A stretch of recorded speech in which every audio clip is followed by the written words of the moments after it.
Echo and Narcissus. The diviner prophet Tiresias, highly renowned throughout the cities of Ionia in Greece, gave infallible answers to those who consulted him. The first to test the reliability of his word was Liriope the Azurian. Liriope, a very beautiful nymph, had grown pregnant after the river god Cephalus had embraced her in a meander, clasping her in his winding streams, taking her by force and raping her under the waters. She gave birth to a child who from birth could inspire love, and she named him Narcissus. When consulting Tiresias, the seer with prophetic vision, about whether this child, Narcissus, would know the distant times of a flourishing old age, Tiresias declared, if he does not discover himself. For a long time the pronouncement appeared empty words, but in the end it proved true. The outcome and the cause of his death and the strangeness of his passion.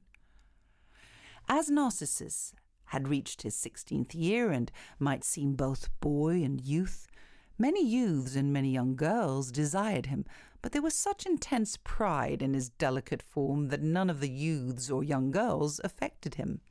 One day the nymph Echo saw him. Echo? She of the echoing voice? Who cannot be silent when others have spoken, nor learn how to speak first herself? Well, you see, Hera, wife to Zeus, also referred to in Greek as Juno, had become suspicious about her husband's whereabouts, and from Mount Olympus had come to catch him with the nymphs he was consorting with. There she found Echo, who had been ordered to by Zeus to hold up Hera in long conversations in order for the nymphs to miraculously flee. When Hera realized this, she said, I shall give you less power over that tongue by which I have been deluded, and the briefest ability to speak. And what she threatened, she did. From then on, Echo was cursed only to repeat the last of what is spoken, and returns only the words she hears. She still had a body and was not merely a voice, so when she saw Narcissus wandering through the remote fields, she was inflamed, following him secretly, and the more she followed, the closer she burnt with fire. Oh, how often she wants to get close to him with seductive words and call him with soft entreaties. Her nature denies it and will not let her begin, but she is ready for what it will allow her to do, to wait for sounds to which she can return words. By chance, Narcissus, now separated from his faithful band of followers, had called out, Is anyone here? And here? Echo replied. Narcissus is rather astonished and glances everywhere and shouts in a loud voice, Come to me! She calls as he calls, Come to me! He looks back, and no one appearing behind asks, Why do you run from me? And receives the same words as he speaks.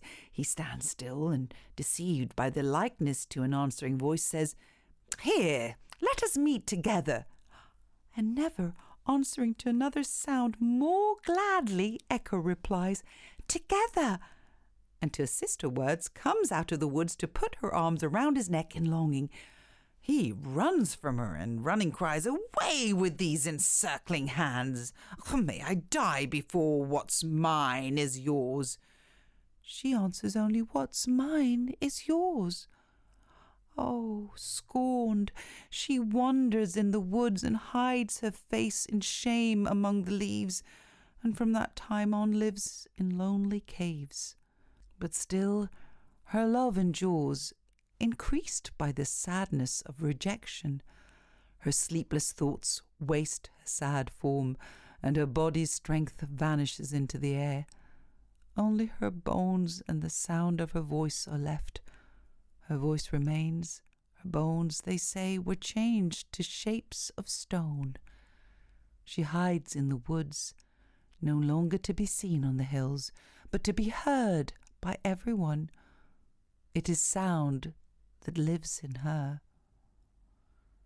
As Narcissus had scorned Echo, so he had scorned other nymphs of the rivers and mountains, and so he had scorned the companies of young men, and one of those who had been mocked, lifting his hands to the sky, said, "So may he himself love, and so may he fail to command what he loves." Ramrusia, who is the goddess Nemesis, heard this just request. There was an unclouded fountain with silver-bright water, which neither shepherds nor goats grazing the hills nor other flocks touched, that no animal or bird disturbed, not even a branch falling from a tree. Grass was around it, fed by the moisture nearby, and a grove of trees that prevented the sun from warming the place. Here Narcissus, so tired by the heat and his enthusiasm for the chase, lay down, drawn to it by its look, and by the fountain he desires to quench his thirst. And so a different thirst is created. While he drinks, he is seized by the vision of his reflected form. He loves a bodiless dream. He thinks there is a body, although it is only a shadow. He's astonished by himself, and hangs there motionless with a fixed expression.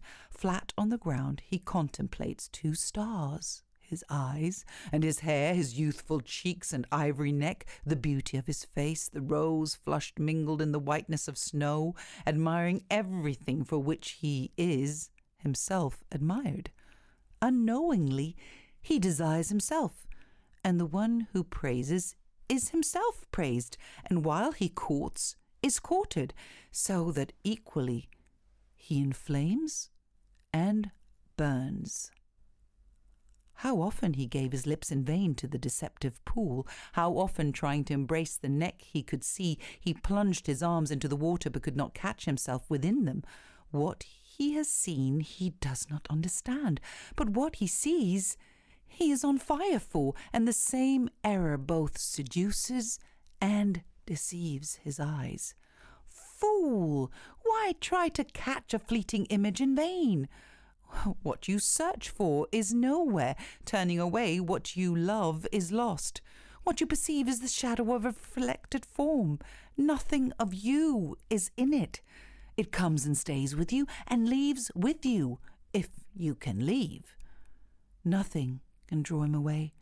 Stretched on the shadowed grass, he gazes at that false image with unsated eyes, and loses himself in his own vision. Raising himself a little way and holding his arms out to the woods, he asks, "Has anyone ever loved more cruelly than I? You must know, since you've been a chance hiding place for many people. Do you remember in your life that lasts so many centuries, in all the long ages past, anyone who pined away like this? I am enchanted, and I see, but I cannot reach what I see and what enchants me.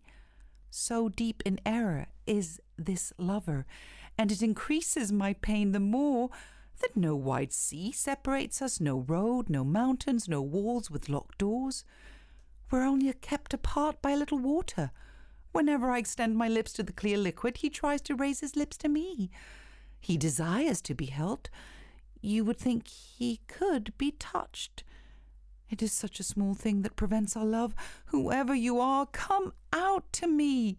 Why do you disappoint me, you extraordinary boy? Where do you vanish when I reach for you? Surely my form and years are not what you flee from. I am even one that the nymphs have loved. You offer me some unknown hope with your friendly look, and when I stretch my arms out to you, you stretch out yours. When I smile, you smile back, and I have often seen your tears when I weep tears. You return the gesture of my head with a nod, and from the movements of your lovely mouth, I guess that you reply with words that do not reach my ears. I am he. I sense it. I am not deceived by my own image. I am burning with love for myself. I move and bear the flames. What shall I do? Surely not court and be courted? Why court then? What I want, I have. My riches make me poor. Oh, I wish I could leave my own body. Strange prayer for a lover. I desire what I love to be distant from me. Now sadness takes away my strength. Not much time is left for me to live, and I am cut off in the prime of youth. Nor is dying painful to me, laying down my sadness in death. I wish that him I love might live on. But now we shall die united, two in one spirit." He spoke and returned madly to the same reflection, and his tears stirred the water, and the image became obscured in the rippling pool. As he saw it vanishing, he cried out, "Where do you fly to? Stay, cruel one. Do not abandon one who loves you. I am allowed to gaze at what I cannot touch, and so provide food for my miserable passion."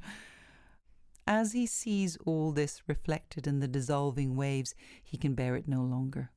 But as yellow wax melts in a light flame, as morning frost thaws in the sun, so he is weakened and melted by love, and worn away little by the hidden fire.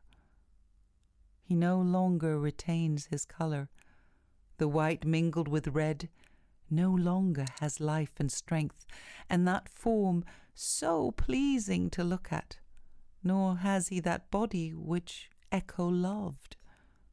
Still, when she saw this, though angered and remembering, she pitied him, and as often as the poor boy said, "Alas," she repeated with her echoing voice, "Alas," and when his hands strike at his shoulders, she returns the same sounds of pain.